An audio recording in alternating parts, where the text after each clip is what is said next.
Hosting provided by Host Tornado. They offer website hosting packages, dedicated servers, and VPS solutions. Host.t.net.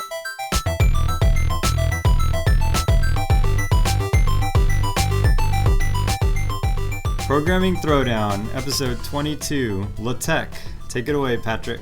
All right, so thank you for that introduction, Jason. Yes. You got the smooth radio voice going. Yeah, I want to, keep myself well-rounded. So I figured, So I'll do some, you do some. That way I don't steal the thunder. Yeah. You guys missed the other 3 takes where Patrick did it. I just started screaming. No, you were crying because it was so beautiful. Oh yeah, that too. Yeah.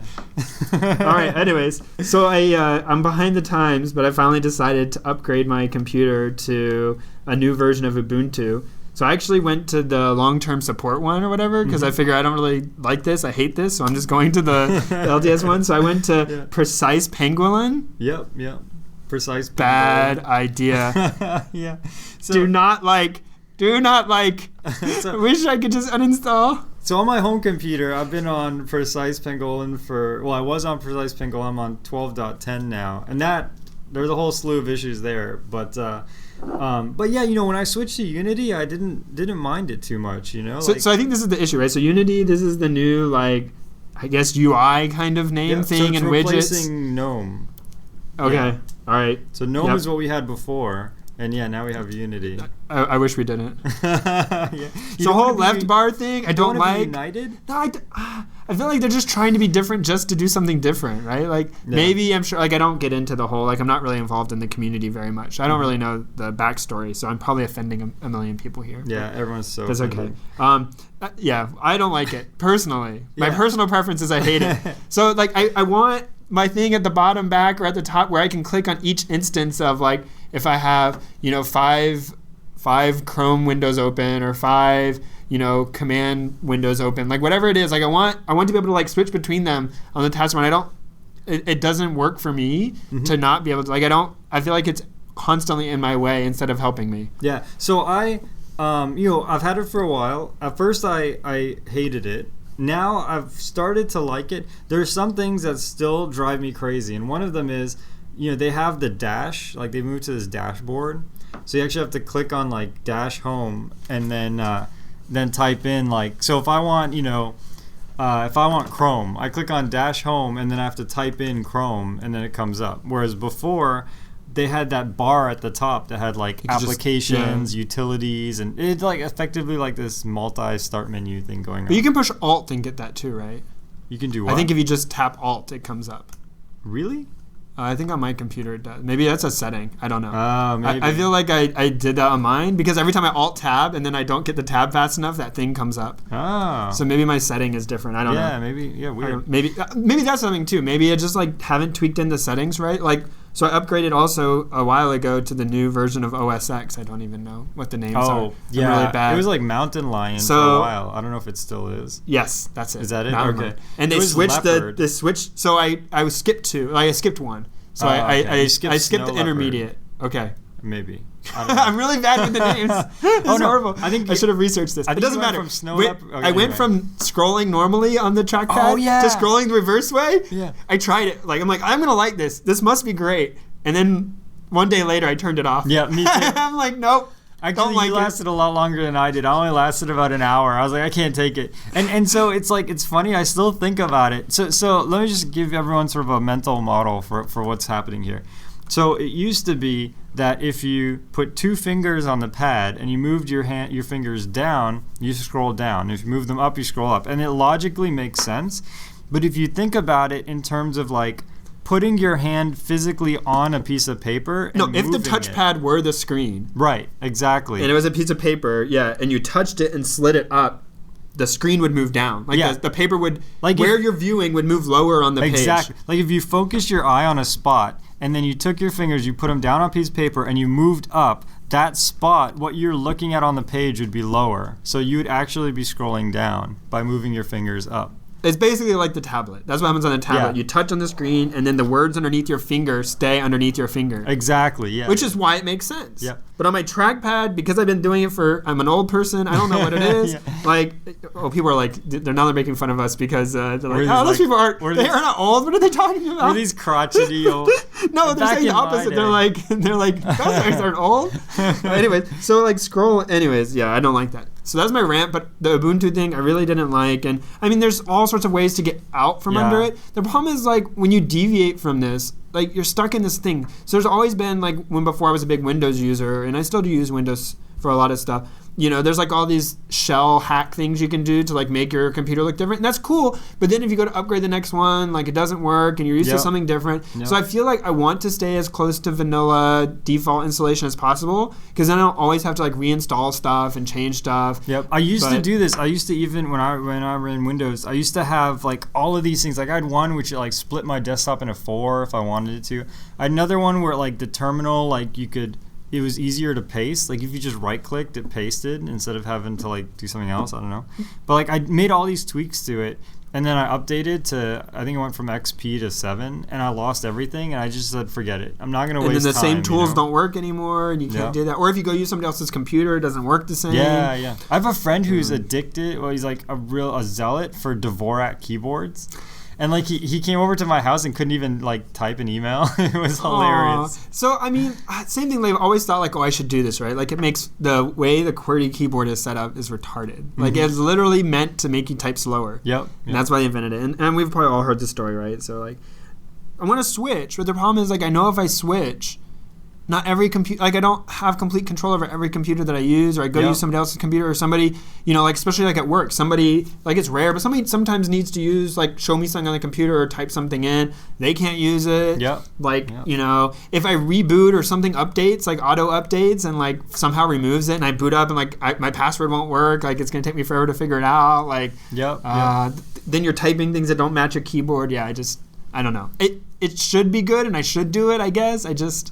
But for compatibility's sake, right? Yeah, it's just not worth it. And that's the same thing with a lot of tech, not just software, but even other stuff. I remember like having early versions of iPads, right? Like essentially these other tablet devices or, you know, Palm Pilot style things. And it's never worked. They didn't have wide adoption. You were kind of out on the fringes, and they just didn't have the same support. Once something goes mainstream, we don't like it because now it's not elitist and cool at some level, but at another level, it's just so much nicer because now I can go to Target or Walmart or wherever, Amazon, and I find like 100 different choices for what phone case I want if I have, you know, a current popular phone or an iPad or, you know, whatever, you know, like there's, because stuff is more mainstream. Yeah, I mean, I have an Android phone and I still suffer from this a little bit. Like, and now not so much anymore because Android phones are getting more popular, but especially like a year ago, it's like I want this cool case, but it's only for iPhone. Well, so I have an iPhone. This is what my main phone is, and like it works right. So I had an Android phone, and the nice thing is that they've gone less split. So it used to be like everybody had a slightly different version of the same Android phone. Yeah, right. You know, and it was very fragmented. Now they're going like less. So like one phone will be released across all the carriers. Yep. And so that's nicer because then you can make a case. But if you have like, one has a keyboard and one doesn't, and one has a little antenna and one doesn't, like then, that never happens. Yeah, so. It's a nightmare. Anyways, don't like the Unity thing. I'm sorry, not a fan. We'll see. I want to know your opinion in like 3 or 4 months. So I've been at it for like 2 or 3 weeks now. So, and I gave it a fair shake. I'm really tempted to turn it, figure out the best way to turn it off. But you know what, especially with Linux or any of these OSs, you know what's going to happen. The next version, like whatever your hack you're doing to get around it now will be gone. Yes. Like it won't even be there. So. All right, that's my rant. Yeah. Okay. Well. So now to something slightly happier. I'll take the first news story. Now something slightly happier. A lot of people are killing each other virtually. So Call of Duty Black Ops 2. So I'm not a huge current gamer. I like video games, but I play a lot of old video games. Same here. Sorry, I wait for them to crash in price, and then it'd be really cheap Steam sale. I'm thinking really old. Or listen, now I love playing my Super Nintendo games or my NES games or I like old stuff. I don't know, it's just simpler, and I don't have a lot of time to play video games, or I don't make a lot of time to play video games, I should say. But it has 150 million hours have been played. That's crazy. Absolutely insane. And $1 billion. $1 billion in 15 days, faster than Avatar hit $1 billion. Amazing. So the new media consumption is so interesting. And it's so expensive. Per personally, I It's feel like like $60 or something. I don't know how much. That's why I would say probably $70, right? Wow. Like it can be really expensive, and I don't know. I mean, we should look at that. It's probably 50 or 60. But still, like that's just crazy to me. That's Like a ton. that's a lot of. And I'm not saying like if you're gonna play it for a lot of hours, like well worth it. Oh no, it's totally worth like it. the dollar per hour thing. Yeah, But I'm yeah. just like hitting $1 billion is crazy. Like Yeah. people have talked about this a lot. Like oh, are video games eating into the movie market or vice versa? And video games are becoming more like movies and like back and forth and all this stuff. And I feel like they're two very different styles of entertainment for me personally. Yep. I don't replace one with the other. I feel like they're just different. But yeah, I mean, it's a serious business being in this now. The thing that blows me away, so movies, right? So you could watch, some people watch, let's say Rocky Horror Picture Show, right? That's like a cult classic. Some people watch that show like every month. Like they'll go and watch Rocky Horror, and it's like a big event. People have fun, right? So it's not true that you only watch a movie once. That part isn't true. But if you look at like overall, most people only watch a movie once, like a particular movie. With a video game, the hours that you put into it vary wildly. Like some people might play Call of Duty or any game for like a couple hours and they're done. And some people play it for like months and months and months, right?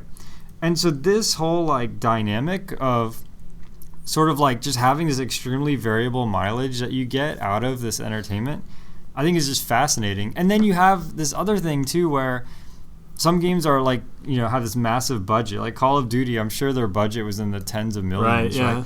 But then some games are just like Super Meat Boy. Have you played this game? No. It's a platformer where you have to like run and jump and like there's little like things trying to grind. Like you're a blob of meat and you're in this like meat processing facility and you have to go through all the blades without getting cut or whatever.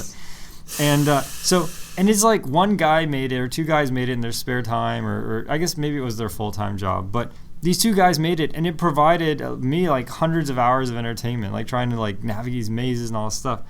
And just the fact that like this ratio of like investment to return and then return to entertainment, like these dynamics are just incredible. And it's something that like is very hard to explore right now or very hard to quantify. Yeah, and the enjoyment like over time changes, right? So like if you go play, especially like this Black Ops 2, like day one, people probably got online, started playing right away and got good.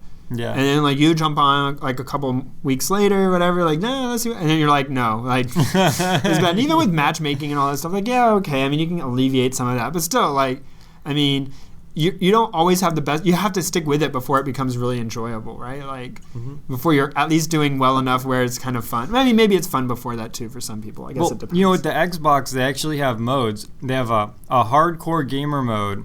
Then they have another mode, which I can remember. But then the third one, which is what I picked, was family mode. And it doesn't mean you don't see blood or anything like that. It just means like you can get through the whole game without dying. Or yeah. It's like basically it's like, well, it's for multiplayer, but it's like you have a family. You're not going to be able to beat this kid who like practices all day. So like you play in this league on your own with the rest of the people who can't play well. Yeah. It's like at the airport they have this. They have like different lanes, like the business lane, the normal lane, the family lane. I always see people going in the wrong lane. It's like, what is the purpose of this? Is it like the family with like 30 bags, like going in the one that shows like business traveler, travels all the time, has one carry-on or whatever. Yeah. Anyways, okay. So if the price is retail $60 for the console and the computer, but it looks like you can get it for cheaper. So this than is the thing online. that blows my mind, right? Is I bought, and this is gonna make me sound really pathetic, but I bought Super Mario 3 right when it came out. Actually, to be fair, my mom bought Super Mario 3 for me right when it came out, and it was I think $70. Wow! And now it has been over 20 years. And video games are still selling for $70. Like, I never thought about it that way. Yeah, like the price of a video game hasn't changed in 2 decades. And like just the amount of content and the budget has gone up dramatically. Like I'm sure the budget for SMB3, Super Mario Bros. 3, was not what the budget of Call of Duty is, even with inflation, right? So it's just, that part is wild. Like the margins have come way down, right, on video games. Yeah, I mean, but they're selling a lot more. Like, I mean, yeah, that's true too. Pretty sure 150 million hours weren't played in the first 2 weeks of Super Mario Brothers 3. Yeah, totally. Yeah, I don't see the initial price. You're probably right. I mean, I remember seeing something about consoles being really expensive. Like we complain about them being expensive now, but like that they used to be crazy expensive, especially if you take into account inflation. So yeah. All right, our next news story. You found something that you want for Christmas. Well, hang on. I also found on Answers.yahoo how much did Super Mario Brothers 3 cost when it first came out. This guy said $50. Oh no, but somebody else said $70. Yeah. Okay, so around 50. Yeah, so about the same price. Yeah. Okay, sorry. Okay. All right. Anyway, ruin that transition. Yeah. So. Yeah, so I totally, actually my mom today was like, I don't know what to get you for Christmas. She always says this every year. Well, now you know she's going to spend $70. Adjusted for inflation. Yeah, exactly. So I want a Super Mario 3 cartridge. So I actually think this thing is totally cool. I only found out about it minutes before recording the show, but I immediately want one. After lots of research. They have an Android stick PC. And the idea is, it has an HDMI port, so you can plug it into your television. This one, and it looks like a thumb drive. Yeah, that's right. It's very small. This one I linked to apparently needs like certain type of TV that can provide power through the HDMI cable. Yeah, that one. I mean, it looks like it has a port there for like a USB power everything. Yeah, so you can either, if your TV supports getting power from HDMI, that'll work. Which the newer TVs do, but there's a way to power it alternatively as well. Oh, perfect. Yeah, so you can, so imagine like you have like the kind of Android power that you would in a phone or something, but it can connect to your TV without having like a mini HDMI. Like it just has complete HDMI. And you can have it like hook up to your TV 24/7. And you do all sorts of cool stuff with it. So I think it's a really fun toy. I think that there's a lot of cool stuff I'd want to do with it. Yeah, it's kind of like the Raspberry Pi style thing, right? Yeah. You can plug in, or you can use a wireless keyboard and mouse. So I'm assuming it has a kind of Bluetooth receiver or transmitter. So yeah, it seems pretty fun. I haven't really, I just found out about it, so I haven't thought about what kind of cool stuff. Immediately, the thought that comes to mind is to get MAME running on it, and then have like to play arcade games. Yeah, have like the smallest arcade cabinet ever. Actually, I want to get into like woodworking, like not serious, like where it looks good, but just like a saw and a piece of wood and have like be able to make stuff because I'm completely inept. We'll have to talk about this another time. I actually started doing woodworking, but Did you really? The kind where it looks good. Oh wow! Well, we'll do that next show. That'll be our intro. All right. We'll have to remember. Okay. Anyway, so I want to make. Well, the kind of look like attempting to try to make it look good. Sorry. The goal is good. Okay. The goal is just mediocre. Yeah. Okay. Just functional. So yeah, I want to make an arcade cabinet with one of these little sticks and like I don't know, like a really tiny, or maybe like an arcade. I think somebody did that. I saw that on one of the hacker computer hacker things. Yeah, nice. Super miniature arcade cabinet or something. It was like really small. Oh, that's cool. Yeah. Who knows what I'm gonna do? Maybe it'll be a kit, and then you don't have to do any woodworking. Perfect. Your woodworking can just be to glue it up, and then you don't even have to worry about it. So this one looks like it houses your phone. Oh, that's awesome. But you could do you could hack it to just be something else. Okay, anyways, we're looking at pictures and you guys cannot see them. Awesome. So, best podcast ever. Speaking of woodworking. So on my notion of crazy things to do with woodworking, one of my goals with woodworking is to build automata. So really? Automata are those, they means a variety of things, but the ones I'm thinking of are wooden contraptions where you have like a little hand crank on the side and you crank it and there's like a scene that takes place, like almost like a diorama, if you know what that is, on top of the little box. So you like crank it and there's like a horse that pretends like it's running, or like a caterpillar pretends like it's crawling, that's amazing. Or some guy that's like pretending like he's eating a sandwich and waving, or a dog that jumps through a hoop. Like I saw something that's totally epic. That's along the lines of what you're talking about. This guy made a bicycle, and as part of pedaling the bicycle, a set of mechanical actuators and stuff went, and it's totally analog, so it's not computer or anything. A pen drew his signature, or like something that was pretty close to his signature. Yeah. So this would have like gears and pulleys and screws and all these crazy things to make the things on top do something, and then you leave the bottom where all those things are exposed so that people can kind of see it working. That's part of the nostalgia of it, or whatever. Yeah, right. That's what I kind of want to do. That's amazing. But it's a very lofty goal. I don't know when I'll make. So the other thing I want to do is make a wooden clock. So you can make like all the gears and the pendulum and the escapement, the thing that makes it tick, and it's all out of wood. Wow. So have crazy, grandiose ideas. We can Oh, talk that's about it amazing. sometime. So do you have a woodworking, like, I mean, do you have some kind of benches? I'm acquiring it. Oh, So like okay. I'm like in the process of like starting like doing some small projects, learning the skills, that kind of stuff. That's working my awesome. way up. That's great. So I saw this and it immediately intrigued me because when I was growing up, I would always be the kid in the class who like when somebody asked something, I'd be like, why? But like not just to be like a jerk, but like I really wanted to know like why is it that way? And so like one of the things was computers. Like oh, it counts in binary. And it's like for the longest time I thought like, oh, binary couldn't represent every number. Because like somebody just told it to me, like that's crazy. Like ones and zeros only, like seriously? Yeah. And nobody bothered, like nobody, my teachers at the time didn't know how to really explain that to me, that like, no, it's a number system. Here's why it can represent every number. Base 2. None of that, right? It's like completely more obscure. And one of the things, once I figured that, I was like on this quest, like I want to understand how a computer processes things. Because people know this, right? Like, oh, people who know a little bit about computers would say like, oh, it has an instruction set. You'd be like, what? Like, what's an instruction set? What does it do? How does it know the number, know the other number, put the numbers together, and make something, right? Like, how does that work? And so this kit called the Digicomp 2 is something that was made in the 50s. And what it is I'm just going to try to describe it. It's like a wooden flat piece of wood that's on an angle. Yeah. And it has like looks like one of those labyrinth things where the marbles kind of like flow through or whatever. And there's little wooden toggle pieces. So it's all toggle. And it has the little ball bearings. I think they're actually pachinko balls. Nice. So little ball bearings that flow through these wooden channels down this slanted board. And then there's little toggles you switch left and right that are like essentially the instruction set, the bits that you can kind of like put in two positions. And as stuff flows through, you can do things like create an adder or create maybe even a multiplier. It has like a whole instruction set that you can do. I didn't fully kind of read through everything because I was like, oh, I'm going to want one of these and it's going to be a terrible thing. So the old one made in the 50s was like this plastic thing. And it was kind of cheap, and people use this to learn like how did the binary work and how to like set the instructions and make it go. And these people created it out of wood to kind of like for a new generation of people. So it's fairly expensive. It's like a couple $100. But they said they were trying to like do this to be able to make another one out of like a sturdy plastic and kind of educate people. And it was like supremely fascinating to me that like doing general purpose computation in something that isn't electrical manner. Yeah, it's amazing. So it's all completely in like the real world. It doesn't plug into the wall. There's no batteries. Yeah, you guys should definitely, we have links for every article.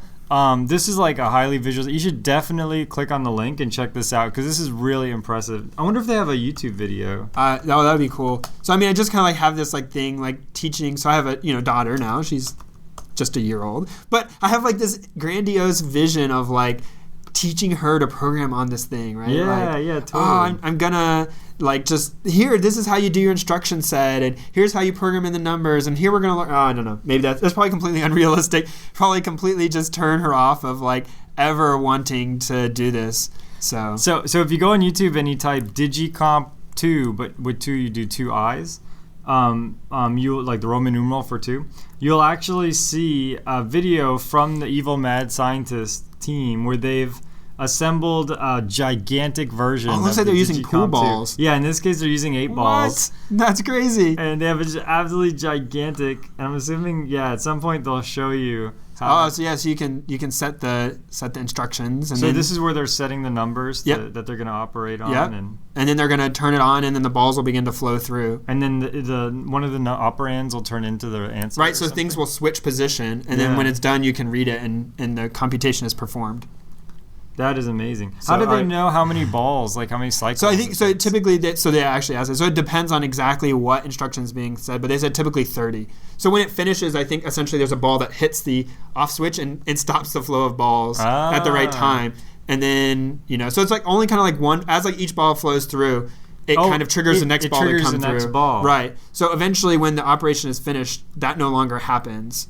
So like that's the final thing. That's how you know the statement is over. Oh, this is amazing. Yeah, you guys have to watch this video. It's not amazing to sit here and watch us talk about it. Well, I'll also link the video. Or watch us talk about it. Wow. No. Listen to us talk about it. Yeah. Okay. Anyways. Cool. So I don't know about you. I think you did. We talked about this on an earlier show. But I made a lot of games for the calculator. Did you do this? Yes, you told us about your cheating. I mean, Oh yeah. creative. Yes, I did as well. Told us about our like a little my RPG on my calculator. Yeah, I also made an RPG. And one funny thing was I knew like just enough about regression models to sort of get by. So I had a quadratic regression that I did on the calculator to fit a function curve to like a set of points. So I kind of knew that like somebody at level 13 should have like this many HP and somebody at level 15 should have this many HP. So I kind of like did like some testing on my own at different levels to sort of figure out good values, and then I used like a regression curve to like. Oh wow! And then I did not do that. So as an artifact of using this regression curve,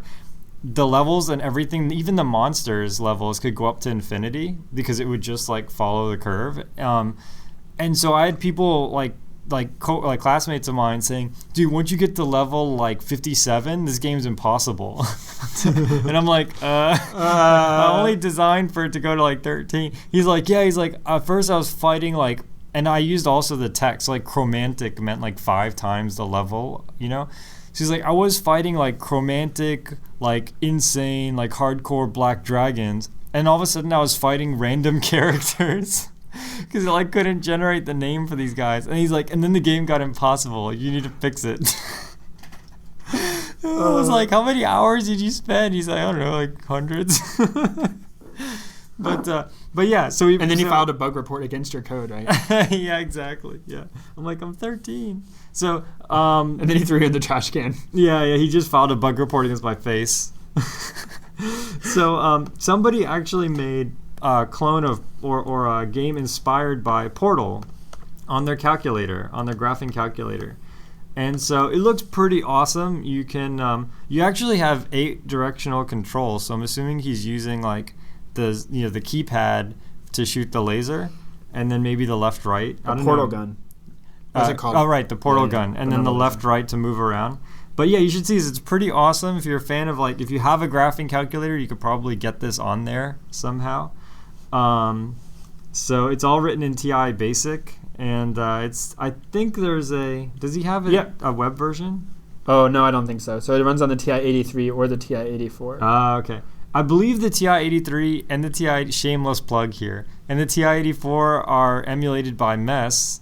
So just some project. Because that's what I wanted to do. Which is a project I work on my spare time. So you can actually play this in Mess. I'm assuming. I haven't tried it, but if you could download it, you could probably play it on Mess. So if we do that, I'll let you know. So for all those people with time to waste in their math classes.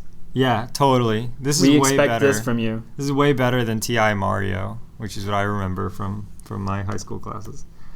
All right. So now it's time for Tool of the Show. Tool of the Show. Yeah, we dropped the bye week. Yeah, we dropped the bye week. Sometimes, I think this week it's actually been less than 2 weeks. No. Has it not been? Man, time flies. Basically what happens is we're operating on dog time, like dog years. So I don't like every week is really 8 weeks. So I don't know. I'm making that up. That doesn't make sense to me. Yeah. I think that's the opposite. We need something that runs slower. Yeah, but I think like the outside world is going at 8 weeks, but we feel like it's a week because we're really busy. Okay, so that would be something that lives a long time. Oh yeah, so we're the dogs.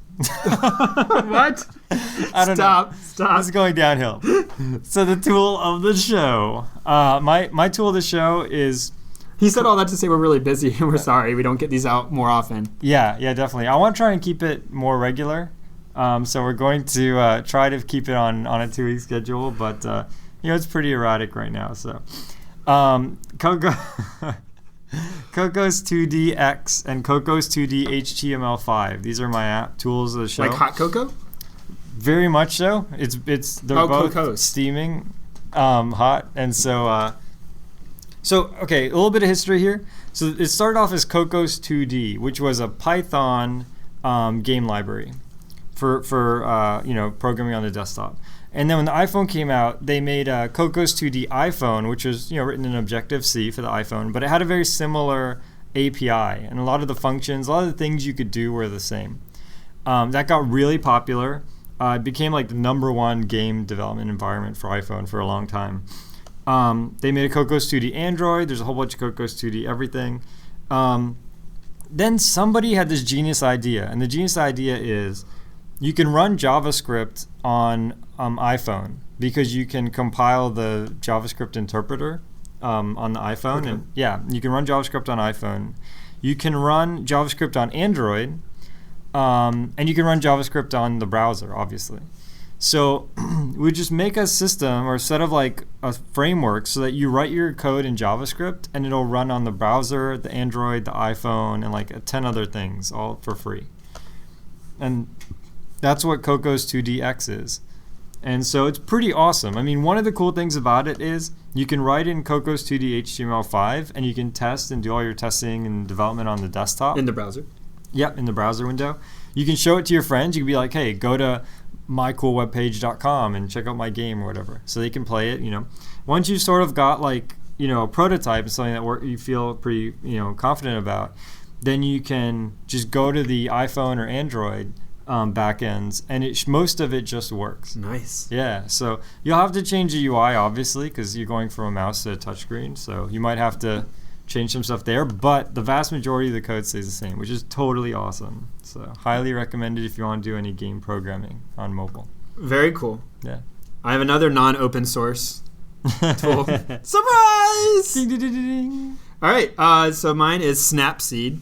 Yep. So Snapseed used to be pay and is now free on both Android and iOS. And Nice. It is a photo editing application for your devices, your mobile devices. And this is produced by a company, Nick Software, who I think recently was bought by Google. Oh, okay. But Nick Software, they do actually really high-end Photoshop plugins. And they're really expensive and they're really well recognized among professionals. But Snapseed is really intuitive, easy way for you to kind of like do. Think like if you ever used Picasa, like think like Picasa, but like on your phone. Like, autocorrect the colors, autocorrect the exposure, apply these filters, Wow. those kinds of things. And I was testing it on my Nexus 7 earlier. I also have it on my iPad. And wow, that sounds like really bad. I shouldn't say What? things like that. Like, I have it on all of these 10 devices. Well, everyone knows you're just total. It balances us out though, because I am not a technophile at all. Well, that's not a right word of saying it. I like tech, but I don't like gadgets. Like I'm not a gadgetophile, if that's okay. a word. So I just got the smartphone not too long ago, and like I'm a late adopter to like almost all tech. So gadgets. So we make a good compliment. We compliment each other. So for everything I don't have, you have.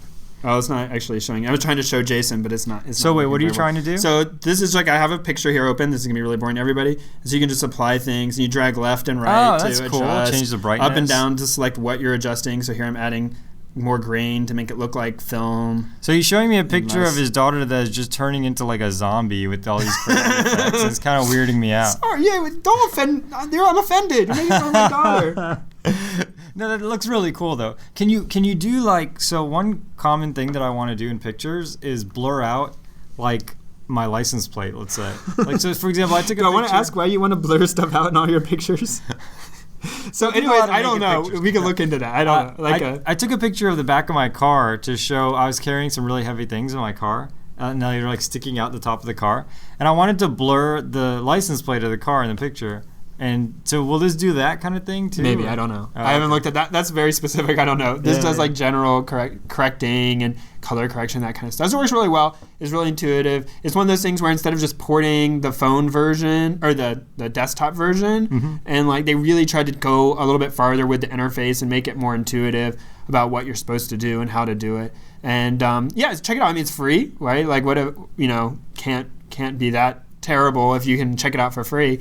Well, I guess it could I'm be trying terrible, it- I'm but it trying doesn't it a lot of right risk now. to you. So, okay, now you're trying it. Now Jason will not It's be paying very attention for the rest of the grungy. show. I chose grunge, and it definitely feels. I feel like that's Industrial grungy pretty, picture. It's a pretty grungy tree. Yeah, all right. Yeah. So he's trying it with the default picture. Okay. So check it out, Snapseed. All one word. You can check it. We have a link to snapseed.com, Yeah, which I very assume cool. has one to both the iOS App Store and the Play Store. Yeah. For all those devices you guys may or may not have. If Cool. you don't have them, I guess it's not helpful. But yes. Yeah. That's all. Well, You have them. it supports the ones you have and the ones you don't have. It's pretty Yep. cool. And it's cool because sometimes you take a picture and it just didn't turn out quite right. And you want to just fix it a little bit before you send it out or post it on a social network or Yep. whatever. So, Yeah, that's great. That's amazing. So we're starting something new this show. Yeah, something new. totally. 22 episodes in. I know. We should have done this episode 1. It's a great idea. Wow. Jason's tooting his horn. I'm already happy about this. So a lot of people, email us, post on our G+, and they say, I want to get into programming. How do I do it? Or, I want more resources on programming. You guys don't yak enough. Yeah, exactly. And so, one thing is about the show, we can't say like, oh, and then type C out this, and then, because that would be the most boring episode ever. No one would want to listen to that. I wouldn't want to listen to myself saying that. So, we started talking about things at a high level, but the reality is, for somebody to start coding, they also need some help. They need some resources, like some text that they can look at. And so we are starting the book of the show. Book of the show. Book of the show. Where Jason and I recommend a book for you to read. Check out this book. It's going to be awesome. Oh, yeah. Okay. Yeah. So I think everybody's tuned out now. Just you and me. Yeah. What is that guy called? The guy who busts through the wall and goes, oh, The Kool-Aid Man? Oh, is it the Kool-Aid Man? Yes. Yeah. Yeah. We need the Kool-Aid Man guest speaker for Book of the Show. I will insert that sound effect here. Oh, yeah. Oh, okay. No, that was just still Jason. No, that was me again. Okay. So, Book of the Show. Keep in mind, we're going to provide links for you to buy these books. And we're going to set this up through the Amazon affiliate program. So running the podcast actually costs us a significant amount of money. And it also costs Host Tornado, who's our benevolent benefactors, or we're their benefactors of their bandwidth. There's a lot of B's in that statement. So what Jason's trying to say here, I'll break it down into plain English. He's saying, so there are some expenses associated with the show, and help offset that. We're going to try to recommend some stuff that we think is useful for you guys. Yeah, totally. And if you if you do decide you want one of these books, if Amazon has a good price and delivers in a good manner to where you live, and you'd be interested in buying it that way, that would help out the show, and we'd appreciate that. Yeah, I mean, just to put things in perspective, we used what? Can you add these numbers off the top of your head? No. Like 80 is about 200. This is about. So you use like a terabyte. Yeah, we used about a terabyte of bandwidth last month alone. So that's a lot of bandwidth.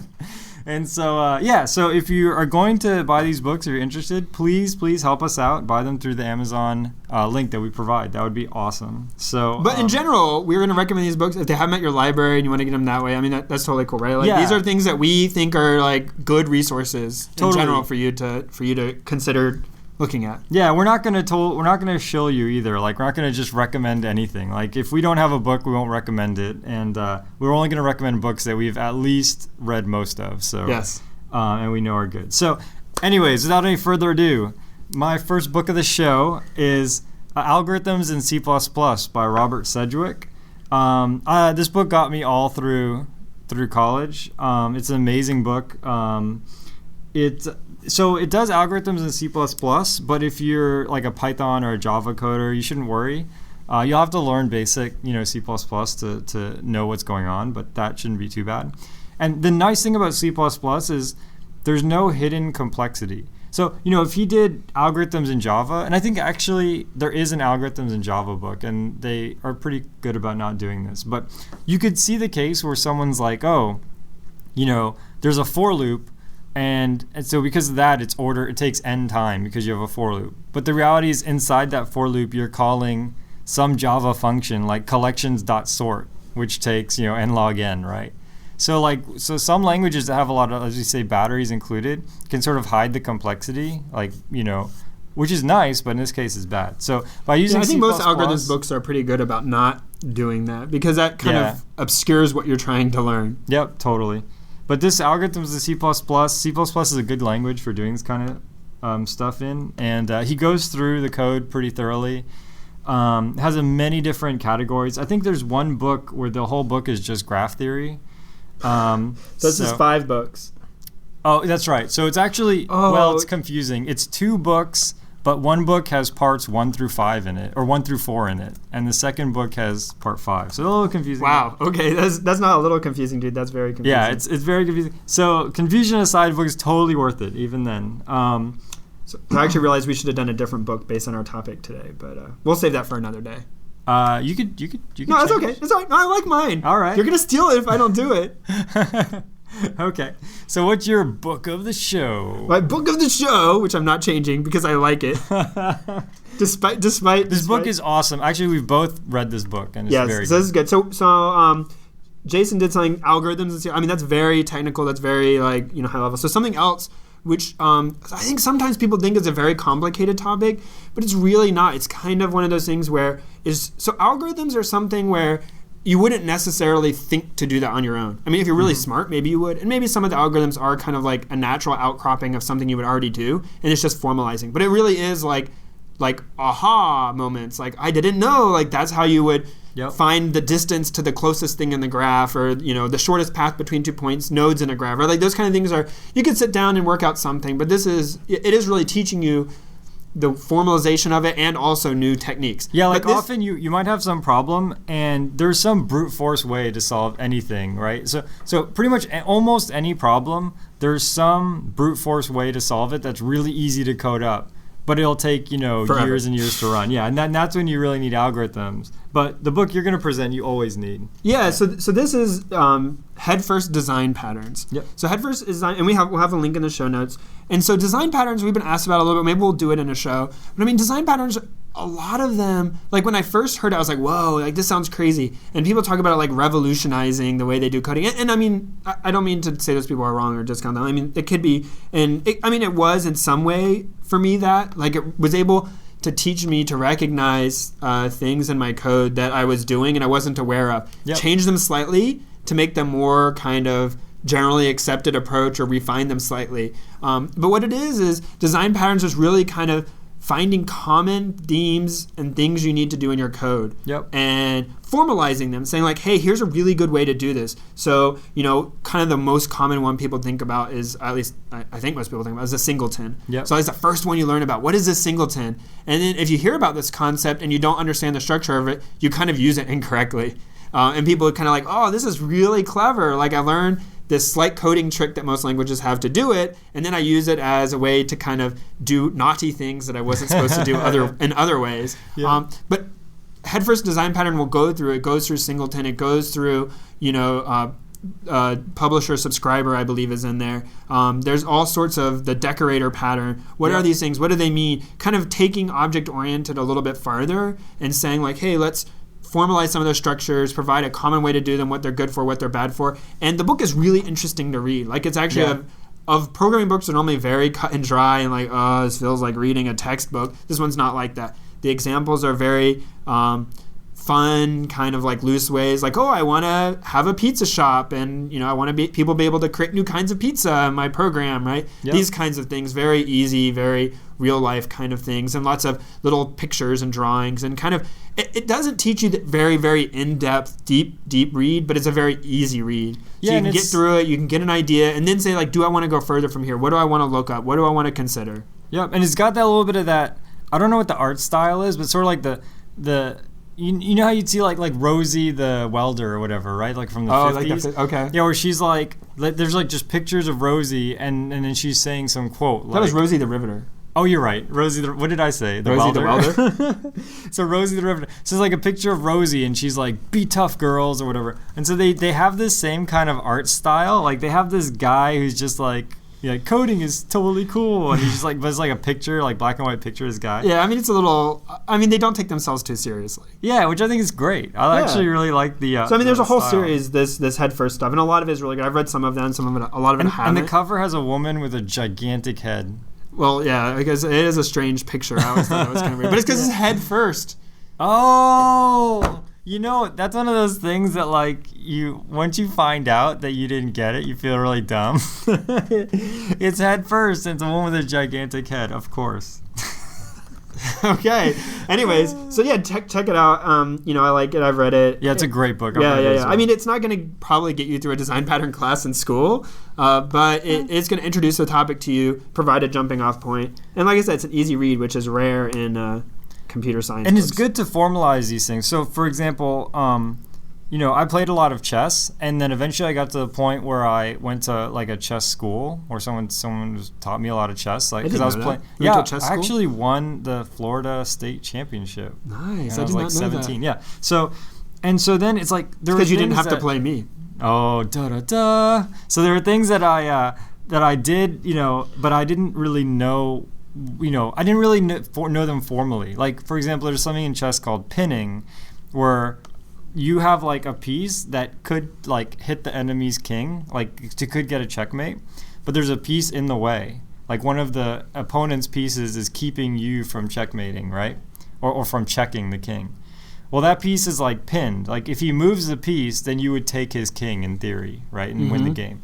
So that piece can't move.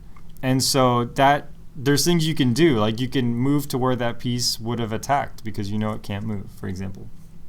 And so it's like you might do these things like as just a chess player, but not really like completely understand them and like completely understand the scope and what you're capable and how they can get out of it.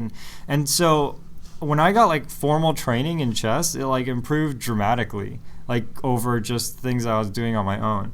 And it's a common language too. So now like this pinning concept, of which I do not know anything, would like now if you wanted to Google that, like you could look up strategies related to pinning. Oh, yeah, that's now true. that you know it, right? So in computer science, to bring this like into like a little bit more, like if you don't know what a singleton is, unlikely actually singleton you'd probably figure out on your own. Or maybe like publisher subscribe. But publisher subscriber, like you totally might do that, or the decorator pattern, like you totally might do those on your own. Yep. But now that you know what it's called, you can like look up and you can find new ways of doing it or better ways of doing it. Yep. Or like if you have a problem with it, or is it the right case to do it, right? And it provides a language for you to talk to people in. Yep. And you might be using, let's say, Java, and Java has pub subs for all of their event handling for their GUI, for the Java Swing GUI.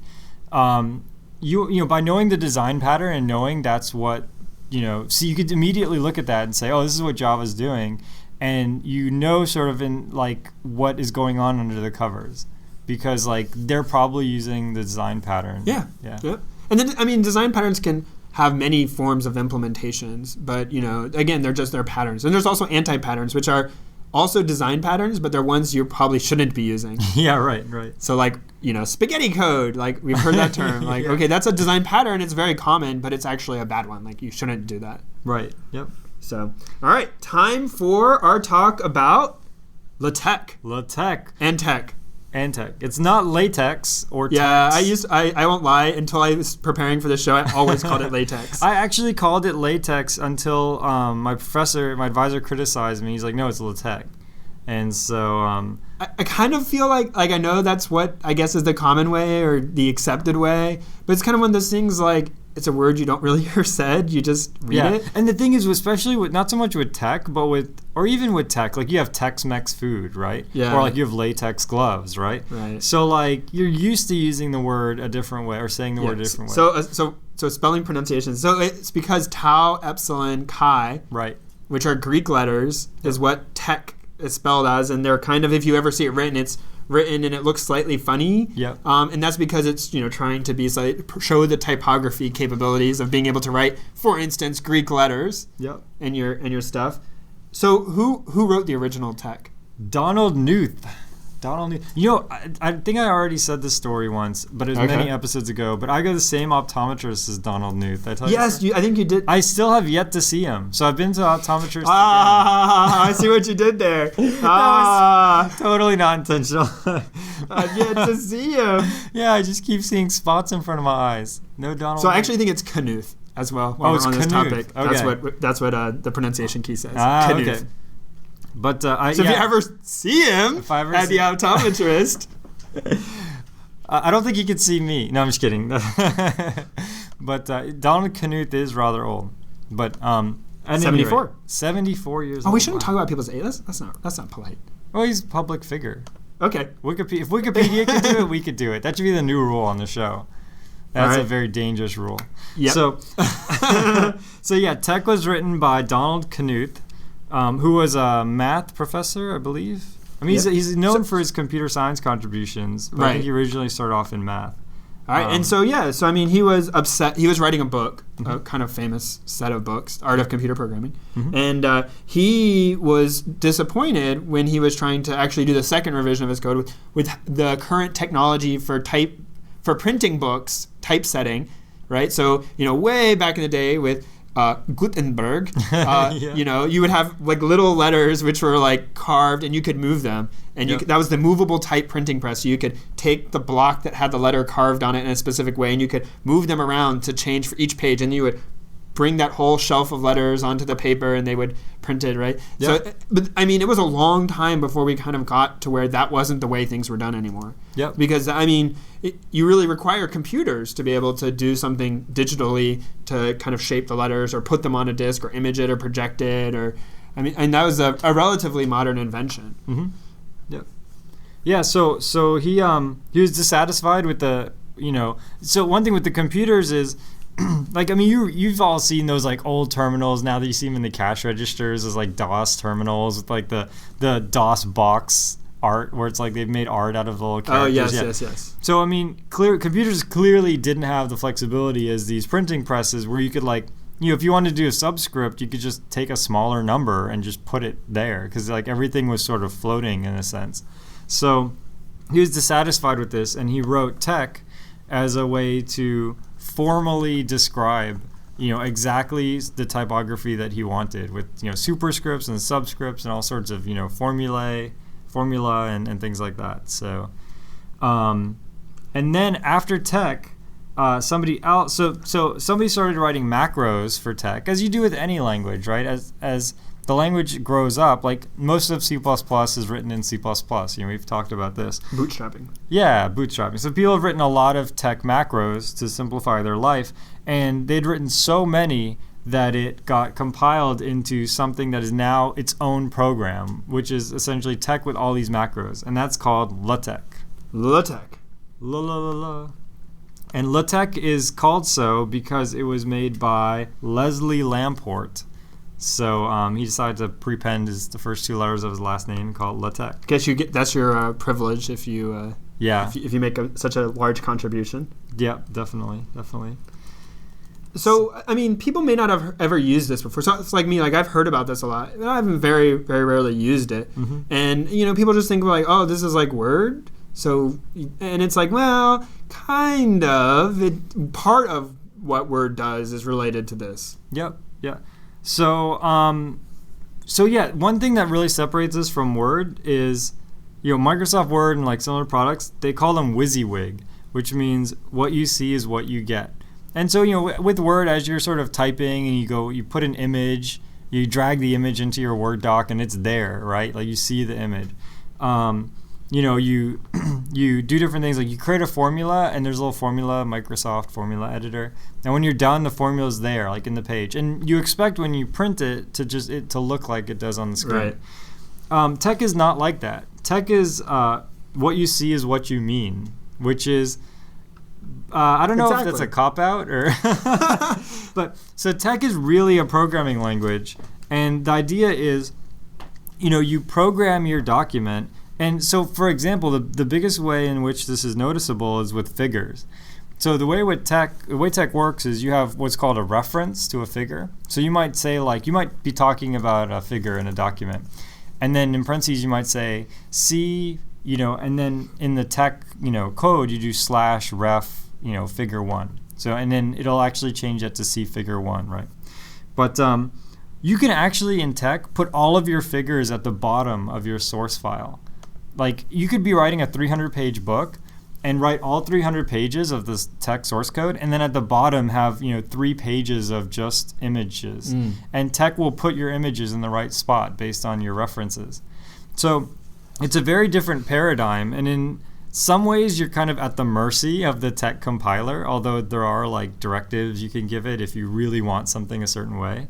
In some way you're at the mercy of the compiler, but in other ways you don't have to think about that stuff. You can put all your figures at the bottom and just say, look, put my figures wherever it looks pleasing, or you just write your equations and you say, look, just make this equation work, So, so it is kind of like it's a double-edged sword, but and yeah, I mean, so like as like a language, like anything, it kind of gets adapted and people are using it for various different things. So you've used it fairly frequently, right? Yeah. So you encountered it in academia or before you got to school?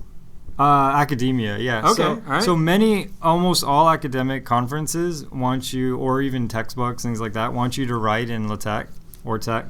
And Which is these computer science ones. yeah, that's true. I can't Okay. speak for, although I believe this is, well, I don't know actually. I can't speak for outside of computer science. I know computer engineering does. Oh, there you Touche. go. So, one of the reasons that a lot of people want you to use LaTeX is because you're writing this source code, it actually takes your source code, your .tex file that you write, and then it also takes as an input a .sty file, a style file. And the style file sort of tells all of those things like what font to use, like should the chapter headings be this point or that point font? Should you have a table of contents or not? Like the style file can actually tell LaTeX whether or not to generate a table of contents. You might not have one, right? So it'll do all this crazy stuff. And another thing is the style file sort of is a way that keeps the publisher's stuff, keeps the publisher's like IP in a sense. So for example, we talked about head first design patterns, right? Mm-hmm. Well, they have a certain style, a certain font, they have certain, like, a way their books look and things like that. And that style's private. Even people who, if you were to write a chapter for Head First Design Patterns, you still would not have access to their style. Like, it would look totally different to you than when it went into print. And so that way, you couldn't just steal their style and, like, make your own Head First Patrick Wheeler patterns thing, book. So it's really common in the professional industry for this reason. Another thing is there's something called BibTeX. So is that what you wear when you eat lobster? A bib? No, it's a digital bib. It's BibTeX. Oh. Yeah. So a tech bib. A technology bib. I don't know. That's one with LEDs. Oh man, I totally Blue. want an LED bib. Blue LED. Like from Tron. That's what Tron would wear if he was eating lobster. He would be wearing a BibTeX. So BibTeX is amazing. You can actually go to scholar.google.com, which is Google like a scholar, like a research academic paper search. So you can go to scholar.google.com. You could type in Donald Knuth. You'll see a bunch of articles written by him in books and whatnot. And if you wanted to cite one in something you were writing, you could click on import BibTeX and you'll get a .bib file. So you export. Oh yeah, you're actually you're exporting from the article right. You're right. to a snippet of code. Yep. That you're importing into your tech file. Right. Yeah. So I think the Scholar thing actually says import, and what they mean is so you can import it into. You can import. Yeah. Anyways. Okay, I see. That's why you were confused. Yeah, okay. It's confusing. So you end up with this tech file, this sty file, and all these bib files that you've gotten across the web, and the tech program sort of munges it all together into this document. So it's pretty freaking cool. It can export to many different formats. This is the part I really like. So I did my resume in tech. And the reason why is because... Oh, sorry. That's so confusing. It sounds like technology. But sorry, go ahead. Your tech resume. In LaTeX. I did my resume in LaTeX. And so the reason why is because I can do LaTeX to HTML. It exports to HTML. Put it on your website. Putting it on the website. LaTeX to PDF. It's actually called PDF LaTeX. Okay. Submitting to a website submission form. Yeah, exactly. And I also have on the website, it's like for a PDF version. Click download. Here. Yeah. And so it even does things which I don't really need. There's a DVI format, which is basically an image for every page. Just like squished together if you need that. There's PostScript if you're into that.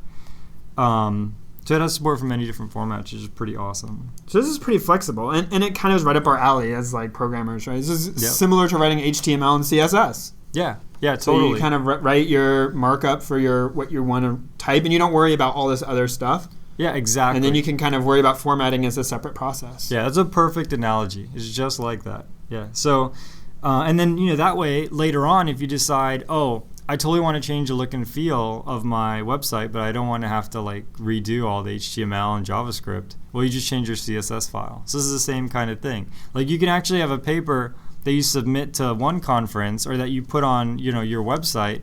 And if somebody else likes your paper, you can give it to them and the HTML content, and then they can put their own style on it. So yeah, This is pretty flexible. It's something that, it's good to be aware of because it's useful.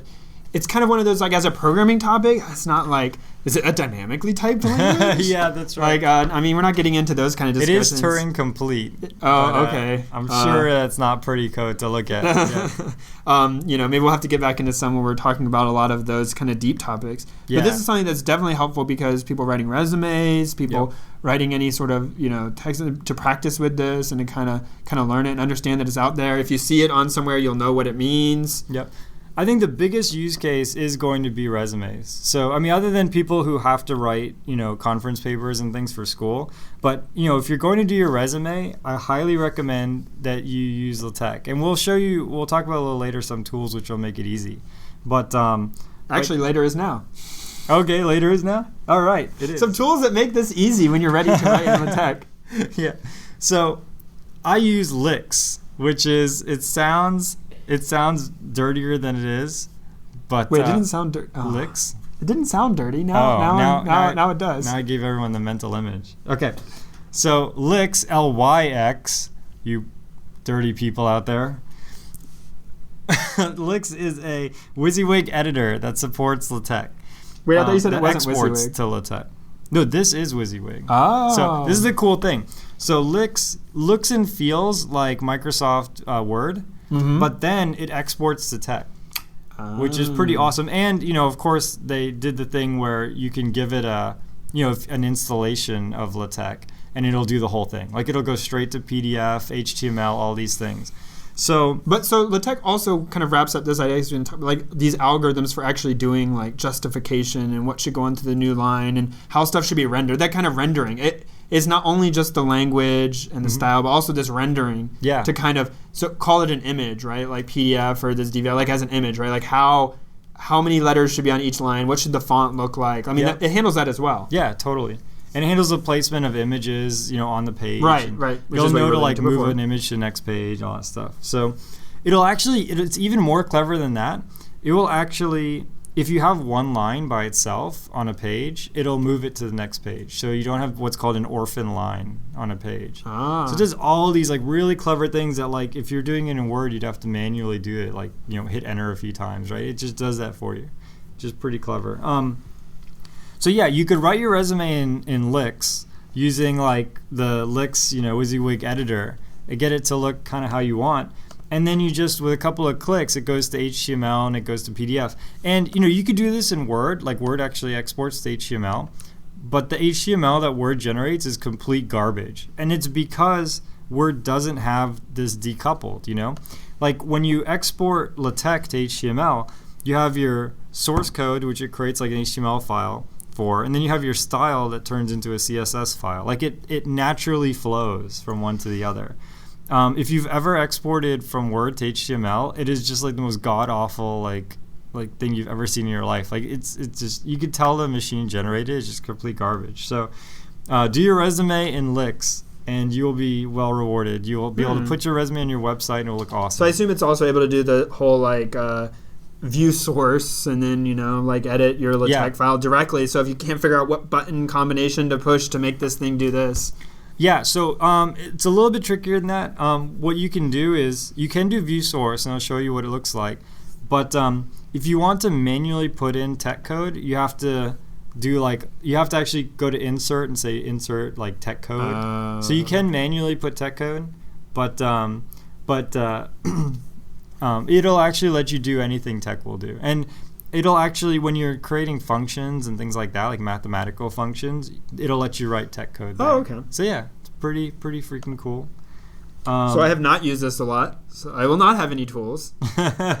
Yeah, for tools, like I said, LaTeX is a great tool. If you're going to write LaTeX, definitely use LaTeX. It makes your life a lot easier. We talked a little bit about the uses of LaTeX, mainly academic writing, people writing books, textbooks. Yep. Any reference material that you read would probably I'm intrigued by this bibliography generation thing. This seems like a good idea. Yeah. I hate making bibliographies. Yeah, that's a nightmare, right? So, clearly resume. And we found this out today. Someone often says, oh, look at my CV. Well, CV is curriculum vitae, which we knew that. We knew that much. But if you have two CVs, that is actually curricula vitae. That's right, not curriculum vitae or vites, or you're making plural the wrong word. Yeah. In Latin you pluralize the first word, or maybe vitae is an adjective or something. I don't know. That's like life story, right? So like curriculum is like the noun part, and vitae is the adjective part. Oh, we're nerding out now. I see what you're saying. So you don't say I have 3 Reds dog. I have 3 red dogs. But in just like in many languages, the adjective follows the noun. And so then, I don't know Latin. That's what Wikipedia said. I think it makes more sense that the adjective should follow the noun. It does in a way, because you know what you're talking about. Yeah, you should know that it's the dog. Bad English. That's red and fluffy and furry. You should write a letter. Yeah, otherwise you get the letter wrong to thing the editor. in your head. Yeah, letter to the English editor. I don't know who that is, but you write it. Actually, you should email the president of the internet.